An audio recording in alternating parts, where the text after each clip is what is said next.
کہ ہم کسی کو تحفہ دے رہے ہیں. اچھا ہر جگہ پہ یہ کر پائیں ضروری نہیں. بعض اوقات ایسا تعلق نہیں ہوتا کہ اس سے ہم پہلے پوچھنے جائیں, بلکہ وہ زیادہ آکورڈ ہو جاتا ہے. تو وہاں ٹھیک ہے آپ دے دیں, دینے میں اتنا کوئی مسئلہ تو نہیں ہے. لیکن جہاں پر آپ کا تعلق ہے آپ پوچھ سکتے ہیں, آپ کچھ نہ کچھ انڈرسٹینڈنگ والا معاملہ ہے, ویری کرے گا پرسن ٹو پرسن, تو وہاں اگر آپ لحاظ رکھیں گے تو انشاءاللہ خیال رہے گا. اچھا یہ عمومی طور پر, اب مثال ایک شخص ہے وہ پہنتا ہی سفید سوٹ ہے اور آپ نے اس کو جو ہے نا ڈارک براؤن کلر کا جو ہے نا وہ گفٹ کر دیا, تو اب وہ کیا کرے گا؟ آگے بڑھائے گا. یا ایسا آپ نے کلر دیا جو اس کو پسند ہی نہیں ہے. اچھا کلر پہنتا ہے وہ, لیکن جو کلر آپ نے دیا وہ اس کو پسند ہی نہیں ہے, تو اب وہ کیا کرے گا؟ یہ سائز کا سلے ہوئے کپڑے دے دیتے. میں ابھی پچھلے دنوں ایک اپنے ہیں اہل علم ہے ماشاءاللہ, تو ایسی بات ہو رہی تھی, تو کہہ رہے مجھے ایسے سائز کا لباس دے دیا کہ اللہ اکبر, اس جیسے 2 سوٹ ہوں تو میرا ایک بنے. تو وہ سائز ہی پورا نہیں آ رہا, میں اس میں کیسے جاؤں؟ زبردستی جانے کی جو ہے وہ, تو ایسا ہوتا ہے. تو سلا ہوا اگر دیں تو اس میں زیادہ خیال رکھنے کی ضرورت ہے. پوچھ لیں کہ سائز کیا ہے, اندازہ نہ لگائیں. تو یہ ہوتا ہے. تو تحفہ اب چونکہ عید بھی ہے تو آنے جانے کا سلسلہ ہوگا, لین دین کا سلسلہ ہوگا. تو عید ہو, سالگرہ ہو, یا کوئی بھی شادی کا موقع ہے, تو تحفہ دینے میں جتنا آپ غور کر سکتے ہیں اور جتنی آپ کی انڈرسٹینڈنگ ہے اور آپ جتنا اسپیسیفک ہو سکتے ہیں, جتنا ممکن ہے آپ کے لیے, اتنا ہونا چاہیے. میرا یہ مشورہ ہے تاکہ آپ کا دیا ہوا تحفہ اس کے لیے زیادہ خوشی کا باعث ہو. چلے جی, اللہ پاک رحمت فرمائے. بڑی اچھی گفتگو ہو گئی اس بارے میں. اللہ پاک عمل کی بھی توفیق عطا فرمائے اور ہمیں اس معاملے میں کانشیس رہنے کی بھی توفیق بخشے. اچھا جی, کہہ رہے تھے کہ جی خواب میں یہ قربانی کا جانور لے کر جا رہے ہیں اور وہ بھی کالا کٹا ہے, یعنی بھینسا بلیک کلر کا, کیا فرق؟ ہاں جی, بعض لوگ جو ہے اس کا اہتمام کرتے ہیں, اور ایک شخص کو میں جانتا ہوں کہ جو سال ہر سال سے وہ بھینسے کا ہی انتخاب کرتا ہے. لیکن میرا خیال ہے جو کم عمر یا جوان ہوتا ہے اس کو کٹا ہی کہتے ہیں. صحیح ہے, پنجابی میں کٹا کہتے ہیں, اردو میں بھینسا ہی کہتے ہیں. صحیح پتہ نہیں کم عمر کو بھی بھینسا ہی کہتے ہوں گے. صحیح. تو بہرحال بعض لوگوں کی پسند ہوتی ہے اور اس کا بڑا اہتمام کرتے ہیں. اس میں بھی پھر ویرائٹی ہوتی ہے, اور خاص طور پر جیسے کراچی منڈی ہے, اسی طرح ملتان کی منڈی, اسی طرح اور بھی بڑے شہروں میں جو مشہور منڈیاں ہیں پاکستان میں 3-4, تو وہاں پہ تو اس کی بھی ویرائٹی مل جائے گی. چھوٹی منڈیوں میں وہ ضروری نہیں. تو اب قربانی کے دن ہے, جانور کی خریداری کا سلسلہ ہے, تو ان دنوں میں اس طرح کا خواب دیکھنا پھر اس کی تعبیر نہیں ہوتی, وہ ایک عمومی حالات سے متعلق ہوتا ہے. ضروری نہیں کہ جنہوں نے خواب دیکھا وہ خرید کے لائے ہوں, لیکن ذہنوں میں, خیالوں میں, گفتگو میں آتے جاتے ماشاءاللہ جانور نظر آ رہے ہوتے ہیں. صحیح. تو عمومی حالات جو ہم روزمرہ کے ہوتے ہیں اس سے متعلق خواب دیکھنا تعبیر نہیں ہوتی اس کی. اچھا, جانور لے جانے کی بات کریے انہوں نے, تو ابھی معاملہ یہ ہے نا کہ جانور لے کے جاتے ہیں, جو لے کر آ جاتے ہیں پھر وہ سارا دن کسی کو خیال نہیں رہتا جانور کا. وہ دھوپ میں ہے, چھاؤں میں ہے, کوئی اس کو پانی نہیں پوچھے گا, کوئی اس کو جو نا وہ دانہ نہیں ڈالے گا, کھانا نہیں کھلائے گا. جیسے ہی رات ہوگی پھر پورے سب جمع ہو جائیں گے. اچھا, ٹھیک ہے, تھوڑا بہت اس کو پانی پلائیں گے, پانی پلانے کے بعد کھانا کھلائیں گے, پھر اس کو 6-7 گلیوں میں گھمائیں گے. ٹھیک ہے, اور پھر وہ ویڈیو بنائیں گے, پھر اس کو بگائیں گے, ساری چیزیں کریں گے. لیکن پورا دن وہ بیچارہ دھوپ میں کھڑا ہوا ہے, اس کو کسی کو احساس نہیں ہے. رات میں بڑی خدمت گزاری ہونی ہے, اور پھر فجر میں جب جیسے فجر کی اذان ہوتی ہے پھر گھروں کو جا کر سو جانا ہے. تو یہ بھی ایک عجیب ماحول جو نا ٹرینڈ ہمارے ہاں. اب جیسا شخص اور جیسا اس کا ذہن, کچھ ایسے ہوں گے جیسا آپ نے فرمایا, لیکن ایک تعداد ہوگی جو اہتمام کرتی ہوگی. اب مختلف علاقوں میں چونکہ اب ہمیں دیکھنے والے مختلف علاقوں کے ہوں گے. آپ نے جو نقشہ کھینچا ہے وہ اپنے شاید کراچی کا کھینچا ہے, ایسا ہی ہے, کیونکہ دن میں کام پر ہوتے ہوں گے, یا بچے اسکول میں ہیں, دوپہر میں گرمی ہے, تو اب رات میں فارغ ہوتے ہیں, تو رات میں خدمت گزاری زیادہ ہوتی ہے. لیکن ہر جگہ ایسا ہو ضروری نہیں, خاص طور پر چھوٹے شہروں میں, یا جو جانوروں کو سارا سال پالتے ہیں لوگ, ان کو تجربہ زیادہ ہوتا ہے. اچھا, ان کے پاس پھر اہتمام بھی ویسا ہوتا ہے. تو بہرحال بیلنس ہونا چاہیے جیسا کہ عاطف بھائی نے فرمایا ہے کہ سارا دن اگر دھیان نہیں رکھیں گے اور صرف رات کو، تو یہ ظاہر ہے کہ مناسب نہیں ہے. جانور ہے، جاندار ہے، تو سارے دن میں وقتاً فوقتاً جو بھی اس کے لیے موافق ہے، درست ہے، خیال رکھنا چاہیے. اور ایک اچھی چیز ہمارے ہاں پچھلے کئی سالوں سے کافی اس کے اندر ڈیولپ ہو رہی ہیں چیزیں، کہ یہ وہاں ہوتا ہے کہ جہاں کوئی مصروف آدمی ہے، اب صبح جانا ہے، اس نے شام کو آنا ہے، تو اب وہ کیا کرے گا. تو اب ماشاءاللہ بہت علاقوں میں دیکھا ہے کہ جہاں جگہ ملتی ہے وہاں پہ ٹینٹ لگا کر الگ سے ایک دو خادم رکھ لیتے ہیں، اور وہ پھر خدمت کرتے ہیں. ان کی جو بھی اجرت ہوتی ہے وہ لوگ دے دیتے ہیں، کہ وہ چارے کا بھی خیال رکھے گا، پانی کا بھی خیال رکھے گا، رات کو مالک یا جب بھی اس کے پاس ٹائم ہے وہ خود جا کے. لیکن یہ ایک اچھا ٹرینڈ ہے، میں تو اس کو اپریشیٹ کروں گا کہ اس سے جانوروں کی حفاظت بھی ہو جاتی ہے اور روٹین کے ساتھ ان کی دیکھ بھال بھی ہو جاتی ہے. اور اس میں ایک اور فائدہ ہے کہ غریبوں کا بھلا بھی ہو جاتا ہے. اب یہ جو جانوروں کا عموماً چوکیدار یا اس طرح کے جو غریبی ہوتے ہیں، ظاہر ہے امیر آدمی تھوڑی کوئی ٹینٹ لگا کر 20-25 جانوروں کی خدمت کرے گا، یہ اس کی سعادت کہاں ہوتی ہے. تو غریب لوگ ہوتے ہیں تو ان کا بھی بھلا ہو جاتا ہے، فی جانور وہ طے کر لیتے ہیں. تو ماشاءاللہ تو جتنا اہتمام کریں گے، ظاہر جاندار ہے، اور اصول یہ ہے کہ جب تک کوئی جانور یا پرندہ آزاد ہے تو اس کا کھلانا پلانا آپ کے سپرد نہیں ہے. ظاہر ہے وہ خود کوشش کرے گا، لیکن جیسے ہی وہ آپ کے قبضے میں آ گیا ہے، وہ پرندہ ہے، آپ نے اس کو اپنے پنجرے میں رکھا ہے، جانور ہے، آپ اس کو خرید کر اپنے پاس لے آئے، اب وہ آپ کی ملکیت میں ہے اور آپ نے اس کو باندھا ہوا ہے، تو اب اس کا کھلانا پلانا ہر اعتبار سے جتنا ہو سکے، جو بھی ایک معروف اس کی حفاظت کے حوالے سے، آرام کے حوالے سے، کھلانے پلانے کے حوالے سے ذمہ داری ہے. اب یہ آپ کی ذمہ داری ہے اور یہ بہت بڑی ذمہ داری ہے. تو اس کو خیانت سے نہیں بلکہ حفاظت سے رکھیں اور بھرپور رکھیں. اور قربانی کا جانور ہے تو اچھی اچھی نیتوں سے جتنی خدمت کریں گے انشاءاللہ اس کا آپ کو ثواب بھی ضرور ملے گا انشاءاللہ الکریم. اللہ پاک عمل کی توفیق عطا فرمائے. اچھا، کچھ میسیجز بھی ہیں، انہیں بھی شامل کرتے ہیں. کہہ رہے جی میرے بھائی نے خواب میں دادا دادی کو روتے ہوئے دیکھا ہے، اس کی کیا تعبیر ہے، بتا دیجیے. دیکھیے اگر فوت شدہ ہیں، عموماً اس طرح کا ٹیکسٹ جو ہے وہ فوت شدہ کے بارے میں لوگ پوچھتے ہیں، زندوں کے بارے میں کم آتا ہے.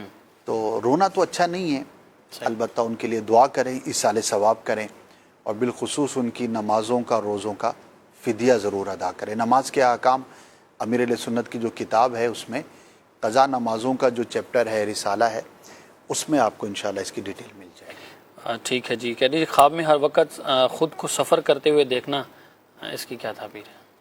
ہر وقت دیکھنا، دیکھیے بعض اوقات تو کوئی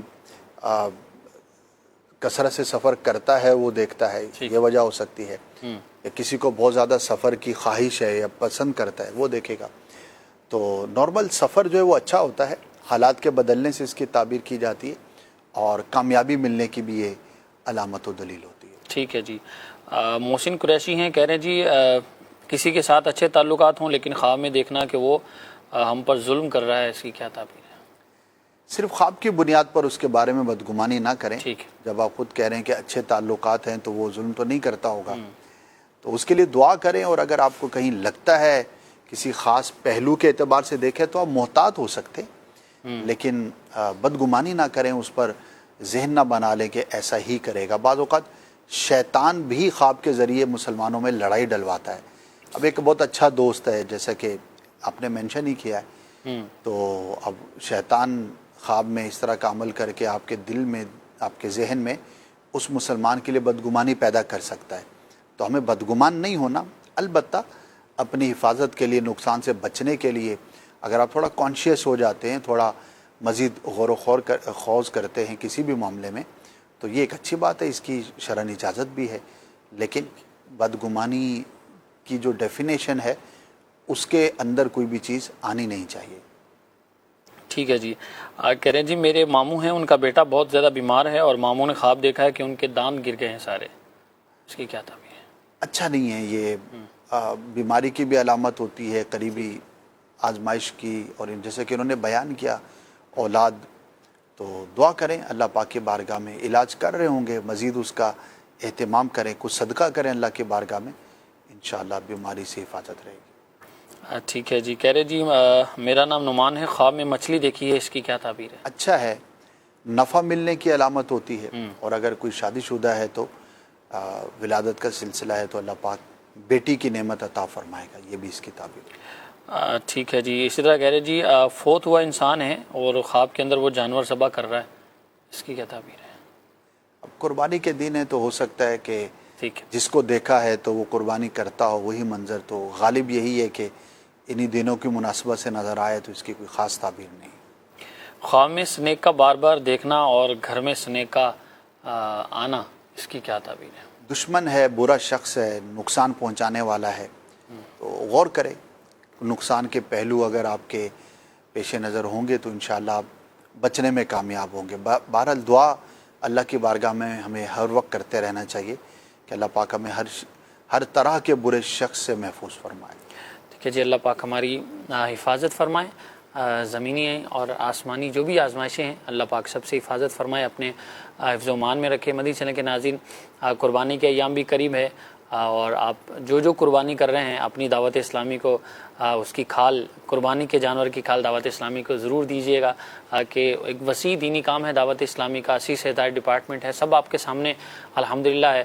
تو آپ کس علاقے سے ہیں، کس شہر سے ہیں، آپ وہاں کے ذمہ داران سے رابطہ کر سکتے ہیں۔ ہو سکتا ہے میری اسکرین پر نمبر چل رہا ہو، اس نمبر پر آپ فون کر کے بھی جو ہے وہ کھال ڈونیٹ کر سکتے ہیں۔ لنک اگر ہو تو چلا دیا جائے، ورنہ MCR میں اس کو موجود کر لیا جائے۔ ماشاءاللہ اس دفعہ بہت ایک الحمدللہ اچھا کام، نیا کام یوں کہیے جی کہ ایک باقاعدہ لنک ہے، اس کو آپ فل کر دیں گے، آن لائن جیسے فارم ہوتا ہے، جی جی تو آج کل موبائل فون تقریباً لوگوں کے پاس ہیں، اسمارٹ فون، تو آپ اس میں فل اپ کر دیں گے تو انشاءاللہ آپ کے گھر آ کر ہمارا نمائندہ کھال وصول کر لے گا۔ الحمدللہ۔ اس میں علاقہ مینشن ہے، فون نمبر اور چیزیں ہیں، تو وہ لنک بھی انشاءاللہ بار بار اسکرین پر چلایا جاتا رہے گا۔ لیکن ہر جگہ، ہر شہر میں، ہر چھوٹی جگہ پر یہ سہولت تو ضروری نہیں، عموماً بڑے شہروں میں یہ سہولت رہتی ہے، تو اگر کوئی چھوٹے شہر کے یا اس طرح افراد دیکھ رہے ہوں تو ہمیں یہ کوشش کرنی ہے کہ ہمیں خود جا کر ذمہ دار کو ڈھونڈ کے اپنی دعوت اسلامی کی خدمت کرنی ہے۔ انشاءاللہ رابطہ کریں، انشاءاللہ یہ ایک کنٹریبیوشن ہے، انشاءاللہ اسے آپ کو بھی ثواب ملے گا۔ انشاءاللہ اجتماعی قربانی میں آپ حصہ ڈالنا چاہتے ہیں تو اس کے لیے بھی کیا پروسیس ہے وہ بھی اب ہماری اسکرین پر جاری ہے۔ تو بہرحال اپنی دعوت اسلامی سے جڑے رہیں، اور جس طرح بھی ہو سکتا ہے دعوت اسلامی کے ساتھ تعاون کریں، قربانی کی کھال ہو، عطیات ہو، ڈونیشن ہو، جس طرح بھی ہو، دینی کاموں میں بڑھ چڑھ کر حصہ لیں۔ اللہ میں توفیق خیر عطا فرمائے۔ مدنی چینل دیکھتے رہیے۔ صلو علی الحبیب صلی اللہ علی محمد صلی اللہ تعالی علیہ وآلہ وسلم۔ خواب ایک پل دے خوشی، ایک پل یہ چونکا دے، خوابوں کی تعبیریں۔ آ گیا ہے عید قرباں کا مہینہ مومنوں، آ گیا ہے عید قرباں کا مہینہ مومنوں، لوٹ لو تم رحمت رب کا خزینہ مومنوں، لوٹ لو تم رحمت رب کا خزینہ مومنوں۔ عید قرباں آئی ہے، عید قرباں آئی ہے، آئی ہے، عید قرباں آئی ہے، عید قرباں آئی ہے۔ شکریہ مولا کا کیوں کر ہو ادا کے مل گیا، شکریہ مولا کا کیوں کر ہو ادا کے مل گیا۔ قرب حق کا ایک عظیم و شان زینہ مومنو، قرب حق کا ایک عظیم و شان زینہ مومنو۔ عید قرباں آئی ہے، عید قرباں آئی ہے، آئی ہے۔ ایک بیسک سوال ہوتا ہے حج کی فرضیت کے بارے میں۔ حج کی فرضیت یہ کب ہوئی؟ حج کی فرضیت کے بارے میں ویسے تو مختلف اقوال ہیں، لیکن اس میں جو سب سے زیادہ راجح قول ہے، معتبر قول ہے، وہ یہ ہے کہ حج 9 سن ہجری میں فرض ہوا، اور جس سال یہ فرض ہوا اس سال نبی پاک صلی اللہ تعالیٰ علیہ وآلہ وسلم نے امیر حج بنا کر سیدنا ابو بکر صدیق رضی اللہ تعالیٰ عنہ کو بھیجا، اور ان کے پیچھے پھر مولا علی شیر خدا رضی اللہ تعالی عنہ کو ایک اعلان کرنے کے لیے بھیجا تھا، جو سورہ براءت، سورہ توبہ کے بالکل شروع میں ہے، براءۃ من اللہ ورسولہ۔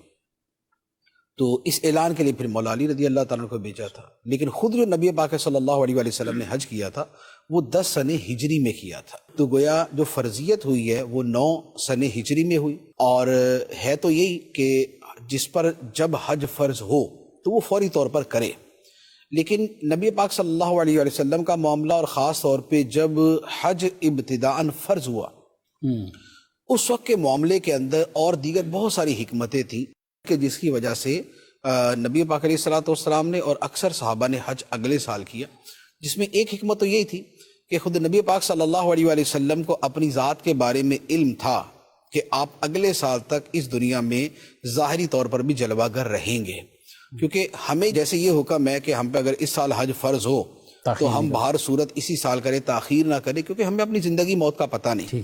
لیکن اللہ تعالیٰ کے جو نبی ہوتے ہیں انہیں تو اللہ تعالیٰ کی طرف سے اطلاع ہوتی ہے۔ خود نبی پاک صلی اللہ علیہ وآلہ وسلم نے کئی مواقع پر اس کی طرف اشارہ بھی فرمایا تھا، اور اس طرح کی اور بہت ساری احادیث ہیں۔ بنیادی طور پہ تو جو سیدھا سیدھا ایک عقیدہ ہے کہ اللہ کے نبی اللہ کے بتانے سے غیب کی خبریں رکھتے ہیں، اور اپنی حیات و وفات کے اعتبار سے وہ سب جانتے ہیں، تو اس لیے نبی پاک صلی اللہ علیہ وآلہ وسلم نے پھر اگلے سال حج کیا۔ دوسری بات یہ تھی کہ یہ جو سال تھا جو 9 سن ہجری تھا، یہ وہ آخری سال تھا کہ جس میں مشرکین بھی حج میں شریک ہوئے۔ حج فرض ہوا لیکن مشرکین بھی اس کے اندر شریک ہوئے، تو اب مشرکین اپنے افعال جو ہے وہ اس کی ادائیگی کے اندر بھی لگے ہوئے تھے۔ تو نبی پاک صلی اللہ تعالیٰ علیہ وسلم نے پھر اس سال حج کیا کہ جب یہ جو حرم مکہ ہے، جو حرم محترم ہے، اسے کفار کا داخلہ یہاں سے ہمیشہ کے لیے بند کر دیا گیا، اور صرف جو اہل توحید تھے اور جو نبی پاک علیہ الصلوۃ والسلام کے امتی تھے، صرف اور صرف انہوں نے حج کیا، تو یوں نبی پاک علیہ الصلوۃ والسلام نے اسے اگلے سال تک مؤخر کیا۔ اس طرح کی حکمتیں تھیں۔ تو جو فرضیت ہے یہ 9 سن ہجری میں ہے، اور نبی پاک صلی اللہ علیہ وسلم کا جو حج کرنا ہے یہ 10 سن ہجری میں ہے۔ ٹھیک ہے، اور وہی آپ کا پہلا اور وہی گویا کہ آخری حج تھا۔ یہ جو دین اسلام کے اندر جو فرضیت کا حکم نازل ہوا، اس فرض کی ادائیگی کے اعتبار سے نبی پاک صلی اللہ علیہ وسلم کا یہ پہلا حج تھا، اور اس کے بعد چونکہ آپ کا وصال مبارک ہو گیا تو لہذا یہ پہلا اور آخری حج ہے۔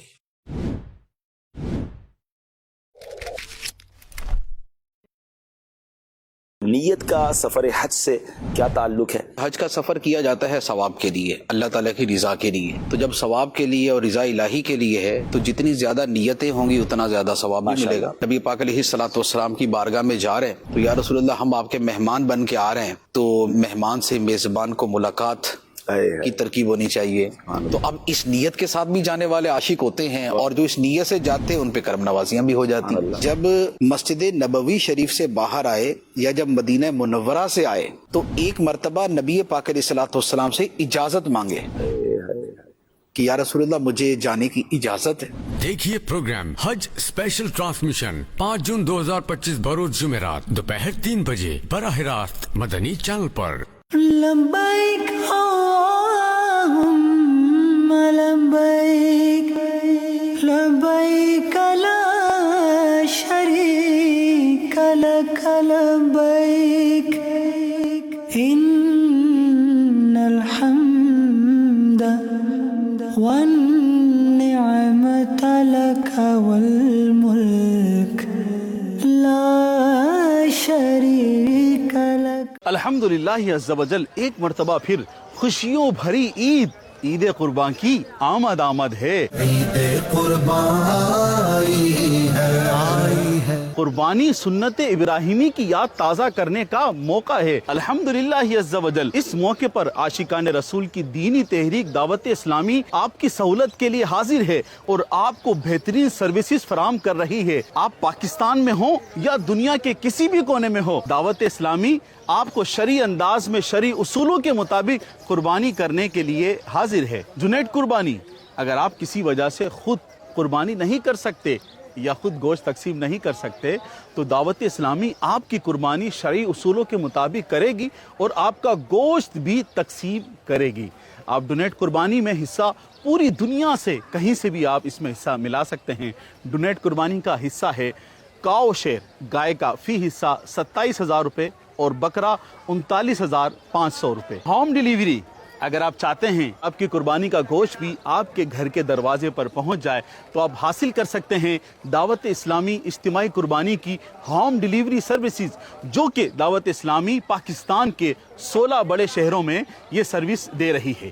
کراچی، حیدرآباد، خانپور، بھاولپور، ملتان، فیصل آباد، اکاڑا، پاک پتن، لاہور، اسلام آباد، راولپنڈی، جہلم اور گجرات، آپ ان تمام شہروں سے ہوم ڈیلیوری کی سروس حاصل کر سکتے ہیں۔ اجتماعی قربانی اگر آپ چاہتے ہیں کہ آپ کی قربانی آپ کے قریبی علاقے میں ہی ہو تو آپ دعوت اسلامی کے جامعۃ المدینہ، مدرسۃ المدینہ یا فیضان مدینہ میں آ کر آپ اپنا حصہ بک کروا سکتے ہیں تاکہ آپ کے شرعی اصولوں کے مطابق آپ کی قربانی ہو سکے اور آپ وہیں سے اپنا گوشت حاصل کر سکتے ہیں۔ قربانی کی کھالیں، آپ اپنے جانور کی قربانی کی کھالیں دعوت اسلامی کو دیں اور دین کی خدمت میں حصے دار بنیں۔ تو آئیے اس عید قرباں پر دعوت اسلامی کی ان خدمات سے فائدہ اٹھائیے اور اپنی قربانی کو آسان، بابرکت اور شرعی انداز سے مکمل کیجئے۔ اللہ پاک ہمیں قربانی کے حقیقی معنوں کو سمجھنے کی توفیق عطا فرمائے۔ ڈونیٹ قربانی کی مزید معلومات کے لیے اس نمبر اور ای میل پر رابطہ کریں۔ عید قربانی ہے، عید قربانی ہے، عید قربانی ہے، عید قربانی۔ اپنی قربانی کی جانور کی کھال دعوت اسلامی کو دینے کے لیے عید کے دنوں میں اس نمبر پر رابطہ کریں 0311399966۔ دل کو آؤ کر لے روشن، کر لے روشن، آؤ سیکھے دین کی باتیں، آؤ سیکھے دین کی باتیں۔ الحمدللہ رب العالمین والصلاة والسلام علی خاتم النبیین، اما بعد فاعوذ باللہ من الشیطان الرجیم، بسم اللہ الرحمن الرحیم، والصلاة والسلام علیک یا رسول اللہ وعلی آلک واصحابک یا حبیب اللہ، والصلاة والسلام علیک یا نبی اللہ وعلی آلک واصحابک یا نور اللہ۔ میرے پیارے اسلامی بھائی اور مدنی چینل کے ناظرین، مدنی چینل کا پروگرام دین کی باتیں لیے آپ کی خدمت میں حاضر ہیں۔ آئیے آج کے موضوع کی طرف بڑھنے سے پہلے اپنے کریم و رحیم آقا صلی اللہ تعالی علیہ وآلہ وسلم کی ذات اقدس پر درود و سلام کے نذرانے پیش کرنے کے تعلق سے ایک حدیث مبارکہ سننے کی سعادت حاصل کرتے ہیں۔ میرے آقا مولا صلی اللہ تعالی علیہ وآلہ وسلم نے ارشاد فرمایا، اسمع صلاۃ اہل محبتی واعرفهم، اہل محبت کا درود میں خود سنتا ہوں اور ان درود پڑھنے والوں کو پہچانتا بھی ہوں۔ صلو علی الحبیب صلی اللہ تعالی علی محمد وعلی آلہ وصحبہ وبارک وسلم۔ میرے مدنی چینل کے ناظرین، دین کی باتیں، کام کی باتیں، نجات کی باتیں، دنیا اور آخرت میں کامیابی کی باتیں۔ آپ دیکھتے ہوں گے کہ زندگی میں مختلف مراحل پہ کہیں نہ کہیں ہمیں کوئی نہ کوئی فیصلہ کرنا پڑتا ہے۔ اب یہ فیصلے مختلف نوعیت کے ہوتے ہیں۔ خاندانی معاملات میں فیصلوں کی صورت ہوتی ہے، پنچایت بعض اوقات بعض قبائل میں، بعض ایریاز میں مقرر کی جاتی ہے، یہ فیصلے کرتی ہے۔ نزاعی معاملات میں فیصلے کیے جاتے ہیں، کاروباری معاملات میں فیصلے کیے جاتے ہیں۔ کورٹ کچہری کا نظام اپنی جگہ پہ ہے، لیکن کئی ایک معاملات اس طرح کے ہیں کہ جو کورٹ کچہری کی طرف نہیں بڑھتے اور وہ کورٹ کچہری کی سطح کے ہوتے بھی نہیں ہیں، اور ہم نچلی سطح پہ، نجی سطح پہ، خاندانی سطح پہ، اپنے گھر کی سطح پہ ان چیزوں کے بارے میں کچھ نہ کچھ فیصلے کر رہے ہوتے ہیں۔ فیصلہ کرنے والے کو کیا کرنا چاہیے، کیا نہیں کرنا چاہیے، کس احتیاط کے ساتھ آگے بڑھنا چاہیے، اس سے ملتے جلتے کئی ایک موضوعات پر کچھ باتیں آپ کی خدمت میں آج پیش کرنے کی سعادت حاصل کریں گے۔ ہمارا یہ پروگرام دین کی باتیں، یہ بزرگوں کے مدنی چینل کا پروگرام ہے۔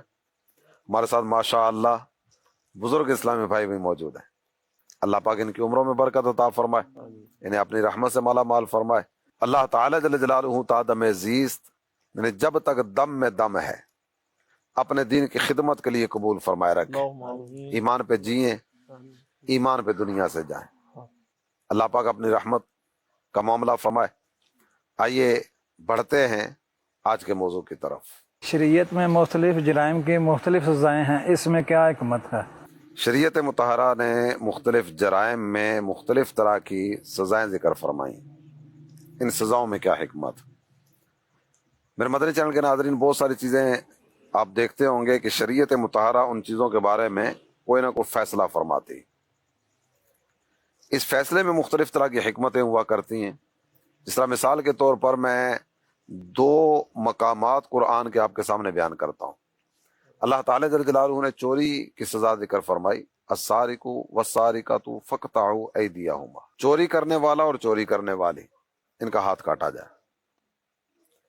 اگرچہ باقاعدہ اس میں پھر وہ تفصیل ذکر فرمائی گئی کہ کس چوری میں ہاتھ کاٹا جائے گا، کتنی چوری میں ہاتھ کاٹا جائے گا، ہر چوری پر ہاتھ نہیں کاٹا جائے گا، لیکن شریعت مطہرہ نے ایک حکم ذکر فرمایا۔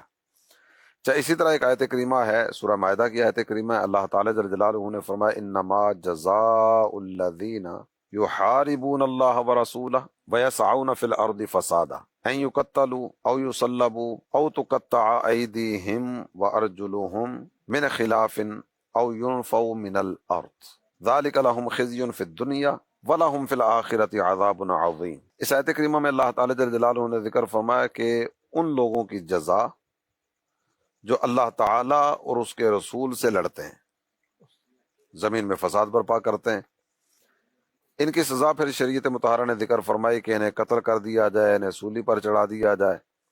پھر ساتھ ہی ساتھ مزید کچھ اور چیزیں بھی ذکر فرمائی گئیں اپوزٹ سائڈ سے، یعنی ایک ہاتھ دوسرا پاؤں یہ کاٹ دیا جائے، یعنی جلا وطن کر دیا جائے۔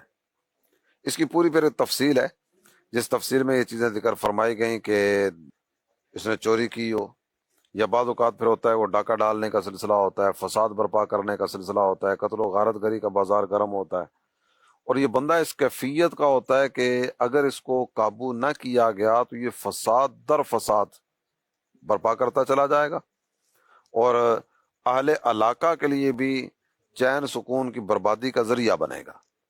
باقاعدہ کافی ساری تفصیل اس کے تحت ذکر فرمائی گئی۔ تو اس میں پھر ذکر کیا گیا یا تو انہیں قتل کر دیا جائے، یا پھر یہ ہے کہ ایک ہاتھ ایک پاؤں کاٹ دیا جائے، یا یہ کہ اس کو جلا وطن کر دیا جائے۔ یہ سزا دنیا کی ہے اور آخرت میں ان کے لیے عذاب عظیم ہے۔ یہ مثال کے طور پر میں نے 2 باتیں ذکر فرمائی گئی، چور کا ہاتھ کاٹ دیا جائے، اور ڈاکہ ڈالنے والا اور فساد برپا کرنے والا اور جو اس طرح کا ہے اس کے لیے شریعت مطہرہ نے یہ 2-3 چیزیں ذکر فرمائی۔ اگر باقاعدہ سے ان سزاؤں کے نفاذ کا سلسلہ ہو جاتا ہے، پتہ چل جائے نا، اور چوری کرنے والے کو یقین ہو کہ میں پکڑا گیا تو مجھے یہ سزا ملے گی، تو کبھی بھی چوری کرنے کی طرف نہیں بڑھے گا۔ اگر میں نے یہ جرم کیا تو یہ سزا مجھے ملے گی، یہ پہلے ذہن میں ہوگا، اور یہ پتہ ہے کہ کوئی روح رعایت نہیں برتی جائے گی، جو شریعت مطہرہ کا حکم ہے اس کے نفاذ کی صورت ہوگی، تو باقاعدہ سے یہ جرم کرنے کی طرف بڑھنے والا، یہ اس خطا کا ارتکاب کرنے کے لیے آگے بڑھنے والا یہ سوچے گا اور یہ رک جائے گا۔ تو شریعت مطہرہ نے جتنی بھی سزائیں ذکر فرمائی ہیں نا، اگر باقاعدہ سے ان سزاؤں کا نفاذ ہو تو جرائم دم توڑ جائیں، معاشرہ امن و آشتی کا ایک مرکز بنے اور امن و آشتی کا ایک باقاعدہ سے نمونہ پیش کریں۔ آج بھی اگر دیکھیں تو اقوام عالم میں اس طرح کے انداز اپنائے جاتے ہیں۔ یہ ملکی قوانین جو بنائے جاتے ہیں، ملکی قوانین میں باقاعدہ جرائم کی سزاؤں کا تعین کیا جاتا ہے۔ جن جن ممالک میں باقاعدہ سے ان قوانین کا نفاذ کیا جاتا ہے، وہاں کی کیفیت کچھ اور ہوتی ہے، اور یہاں چور دروازہ ہو اور چور دروازی سے نکلنے کا موقع بھی مل جاتا ہو، اور پتہ ہے کہ کوئی مسئلہ نہیں ہے، سامنے فیصلہ کرنے والا میرا اپنا ہے، فیصلہ کرنے والا یہ نوٹوں کو دیکھ کر، نوٹوں کی چمک دیکھ کر بک جائے گا، فیصلہ کرنے والے کو خریدنا کو مشکل ہی نہیں ہے، تو بندہ پھر من مانی کرتے ہوئے زندگی بسر کرتا ہے۔ وہ ایک عام آدمی کو، ایک غریب آدمی کو، ایک نچلے طبقے والے کو چیونٹی کی طرح شاید مسل کے نکل جائے گا، اسے پتا کوئی مسئلہ ہی نہیں ہے۔ تو شریعت مطہرہ نے جو اس طرح کی چیزیں ذکر فرمائی ہیں، یہ ساری کی ساری معاشرے کو سکون کے ساتھ جینے کا ایک انداز دینے کا ایک طریقہ بتایا گیا، ایک حل ذکر فرمایا گیا۔ عوامی سطح پر عموماً پنچایت کا سسٹم ہوتا ہے، اس میں قبائل کے بڑے خاندان کے سربراہ سرکردہ لوگ جو ہوتے ہیں وہ فیصلے کرتے ہیں، تو ان کو فیصلے کرتے وقت کن کن چیزوں کو مد نظر رکھنا چاہیے؟ اچھا، اس میں ایک چیز تو یہ پیش نظر رکھنا لازمی ہے کہ جس طرح یہ ابھی جاوید بھائی نے بات ذکر فرمائی، شریعت مطہرہ کی سزاؤں میں حکمت کیا ہے، تو اس پر میں نے بطور مثال دو چیزیں قرآن پاک سے پیش کی نا، چوری کی سزا، ڈاکے کی سزا، زمین میں فساد برپا کرنے کی سزا۔ چاہے یہ جو سزائیں ذکر کی گئی ہیں، یہ اس طرح شریعت مطہرہ نے جو مزید حدود وغیرہ اور دیگر جو اس طرح کی چیزیں ذکر فرمائی ہیں، تو یہ سزا دینے کا حق یہ پنچایت کو نہیں ہے، اللہ، قبائل کے بڑوں کو نہیں ہے، خاندان کے بڑوں کو نہیں ہے۔ خاندانی طور پر جو فیصلے کیے جائیں گے نا، یا اپنے گھر کی سطح پر جو فیصلے کیے جائیں گے، وہ اس نوعیت کے اور اس کیفیت کے فیصلے کے جس میں سامنے والے کے بارے میں بالکل ایک لائن کھینچنی ہو، تو اس حد تک اختیار پنچایتوں کے پاس اور قبائل والوں کے پاس، فیصلہ کرنے والوں کے پاس نہیں ہوگا۔ ان سزاؤں کا نفاذ جو ہے نا، یہ حاکم وقت کی ذمہ داری ہے، وہ ان فیصلوں کا نفاذ کرے گا۔ اور جس طرح ابھی میں نے دو مقامات آپ کے سامنے پڑھے، تو ان دونوں مقامات میں ایک تفصیل ہے۔ ذرا میں نے دوران گفتگو عرض کیا نا کہ ہر مال کی چوری میں ہاتھ نہیں کاٹا جائے گا، کہاں سے مال اٹھایا تو ہاتھ کٹے گا، کہاں سے اٹھایا تو ہاتھ نہیں کٹے گا۔ تو اس کے تحت بھی پوری ایک تفصیل ہے۔ جس نے صرف اتنا سنا ہے کہ جناب چور کا ہاتھ کاٹ دیا جائے، تو وہ تو پتہ نہیں کس کس چیز پر ہاتھ کاٹنا شروع کر دے۔ ڈاکے کی سزا کی بات جس طرح کی گئی، تو اگر وہ نچلی سطح پر یوں اس انداز میں فیصلوں کا سلسلہ ہو، تو وہ پتہ نہیں کہاں کہاں کس کس انداز میں یہ سلسلے شروع کر دیے جائیں۔ تو ایک تو یہ چیز پیش نظر رکھنی ہوگی۔ بقیہ جو احتیاطیں ہیں کہ کہاں کہاں کیا کس انداز میں کیا جائے، پنچایت جو ہوتی ہے نا، یہ بھی نظام کو درست انداز میں لے کر آگے بڑھانے کے لیے ہوتی ہے۔ خاندانی سطح پہ جو فیصلوں کا سلسلہ کیا جاتا ہے، تو وہ بھی معاملات میں بہتری لانے کے لیے کیا جاتا ہے کہ خاندان ایک انداز میں ایک ہی ٹریک پر رہتے ہوئے آگے بڑھے۔ تو اس میں ان ساری چیزوں کو پیش نظر رکھا جائے گا جو شریعت مطہرہ بیان فرماتی ہے۔ کئی ایک چیزیں اس طرح کی ہیں جن میں شریعت مطہرہ نے لائن کھینچی ہے۔ یہ فیصلہ کرنے والا سب سے پہلی جو چیز ہے نا، وہ یہ ہے کہ یہ عالم ہو، اسے پتا ہو کہ شریعت کیا کہتی ہے۔ وہ اپنے مزاج کے مطابق فیصلے نہیں ہوں گے، اپنی طبیعت اپنی کیفیت کے مطابق فیصلے نہیں ہوں گے۔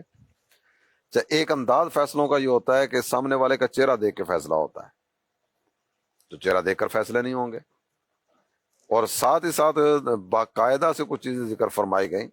ایک حدیث مبارکہ میں اس حوالے سے بیان کرنا چاہوں گا۔ حضرت عبد الرحمن بن ابی بکرہ فرماتے ہیں، کتبت ابی و کتبت لہ الی عبد اللہ بن ابی بکرہ وہو قادن بسجستان۔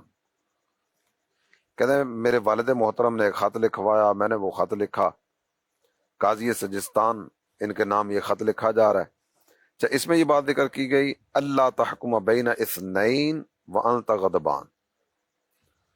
کہتے ہیں کہ میں تجھے یہ نصیحت کر رہا ہوں کہ جب بھی دو بندوں کے درمیان فیصلہ کرنا ہو نا، غصے والی کیفیت میں فیصلہ نہ کرنا۔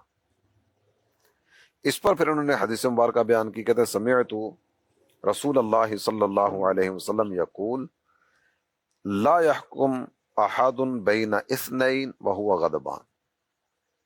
کہتے میرے آقا سے میں نے خود سنا ہے، میرے حضور صلی اللہ تعالی علیہ وسلم نے فرمایا جب بھی دو کے درمیان فیصلہ کرو نا، تو کبھی بھی غصے والی کیفیت میں فیصلہ نہ کرنا۔ تو ایک اصول ہمارے سامنے آ گیا کہ فیصلہ کرنے والا غصے والی کیفیت میں فیصلہ نہیں کرے گا۔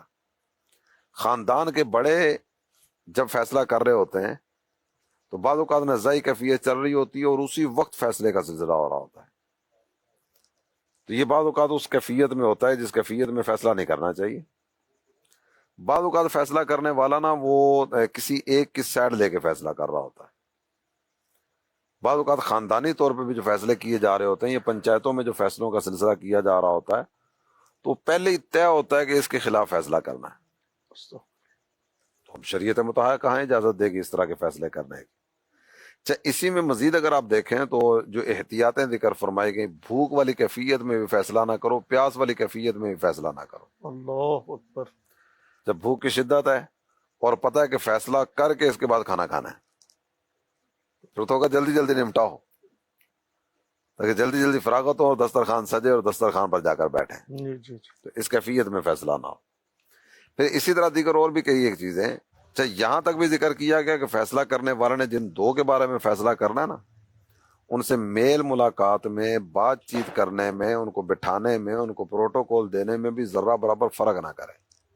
تو خاندانی سطح پر، دفاتر کی سطح پر، پنچایت کی سطح پر یا نچلی سطح پر جتنے بھی اس طرح کے فیصلے کیے جاتے ہیں، تو ان ساری چیزوں کو پیش نظر کون رکھے گا؟ تو بہتری والی کیفیت یہی ہوتی ہے کہ جو شریعت مطہرہ کا انداز ہے، جو شریعت مطہرہ کا عطا کردہ اسلوب ہے، ان ساری چیزوں کو بندہ پیش نظر رکھے۔ اگر شریعت مطہرہ کو پیش نظر نہ رکھا جائے تو پنچایت تو بسا اوقات ایسے فیصلے کر دیتی ہے جو مطلب ہے کہ عقل میں بھی نہیں آتے۔ بالفرض کسی نے کوئی گھر میں طلاق ہو گئی تو بڑے بیٹھتے ہیں، پنچایت بیٹھ جاتی ہے، بیٹھ کے جناب کہتے ہیں چلو جی 60 مسکینوں کو کھانا کھلا دو، تو ٹھیک ہے جی اپنا گھر آباد کرو۔ 60 مسکینوں کو کھانا کھلا دو اور تمہارا چیپٹر کلوز۔ جبکہ طلاق کے معاملات میں 60 مسکینوں کو کھانا کھلانا کہاں سے آ گیا؟ اس کے علاوہ بھی اگر آپ دیکھیں گے تو بہت ساری چیزیں اس طرح کی سامنے آتی ہیں کہ جن میں نچلی سطح پہ قوم فیصلے کر جاتی ہوگی، خاندانی سطح پر جن کے بارے میں فیصلے کر دیے جاتے ہوں گے۔ ایک مثال تو آپ نے یہ ذکر فرمائی، اس کے علاوہ بھی اگر دیکھیں گے تو بہت سارے معاملات ہو سکتا ہے کہ اس طرح کے آ جاتے ہیں۔ یہ کھانا کھلانے کے بغیر والے بھی ایسے کیسز بھی بعض اوقات ہوتے ہیں۔ مجھے یہ چند دن پہلے ایک صاحب ملے، انہوں نے ذکر کیا کہ ایک فیصلہ ہوا کسی جگہ پہ، اس نے 3 طلاقیں دے دی، 3 طلاقیں ہو گئیں، اور اسے کہا گیا کہ لڑکی کو کہا گیا کہ پنچایت نے فیصلہ کر دیا تمہیں واپس جانا ہوگا۔ اچھا اسے شاید وہ پتہ نہیں ہوگا شریعت مطہرہ کے حکم کا یا اس طرح کی چیزوں کا علم نہیں ہوگا کہ ایک ہمارا عالمیہ یہ بھی ہے کہ شریعت مطہرہ کیا کہتی ہے، دین کیا فرماتا ہے، پتہ بھی نہیں، پوچھنے کا ذوق بھی نہیں، تو واپسی کا سلسلہ ہو گیا۔ اس کے بعد دوبارہ پھر اس نے 3 طلاقیں دے دی،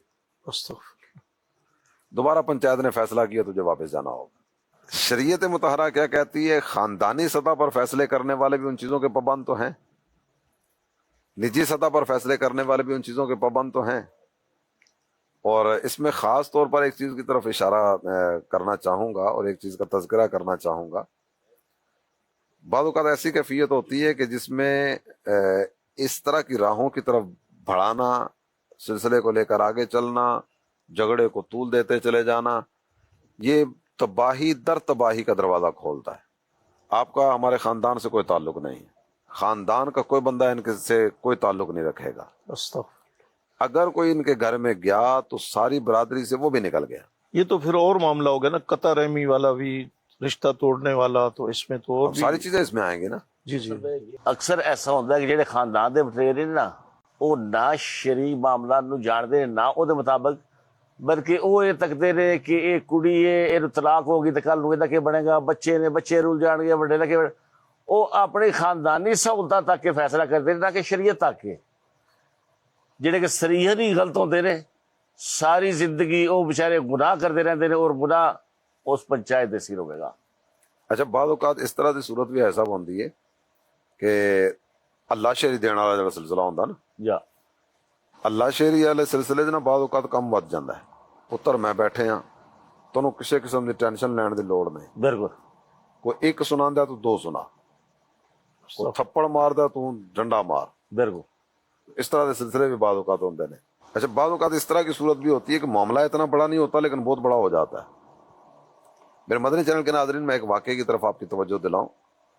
ایک شہر میں اس طرح یہ کیفیت ہوئی کہ جس طرح بازار میں خرید و فروخت کرنے کے لیے آنے جانے کا سلسلہ ہوتا ہے، تو ایک صاحب اپنے بائک پر بازار پہنچے اور انہوں نے ایک دکان کے سامنے جا کر اپنا بائک کھڑا کیا۔ جب یہ سٹینڈ سیدھا کر کے اپنا بائک کھڑا کرنے لگے تو دکاندار نے کہا کہ یہاں موٹر سائیکل کھڑا نہیں کرنا۔ انہوں نے سٹینڈ سیدھا کیا، موٹر سائیکل وہاں کھڑا کیا، اس کو سائیڈ سے لاک کیا، کہنے لگے لو کھڑا کر دیے، کر لو جو کرنا ہے۔ چل لو کھڑا کر دیے، کر لو جو کرنا ہے۔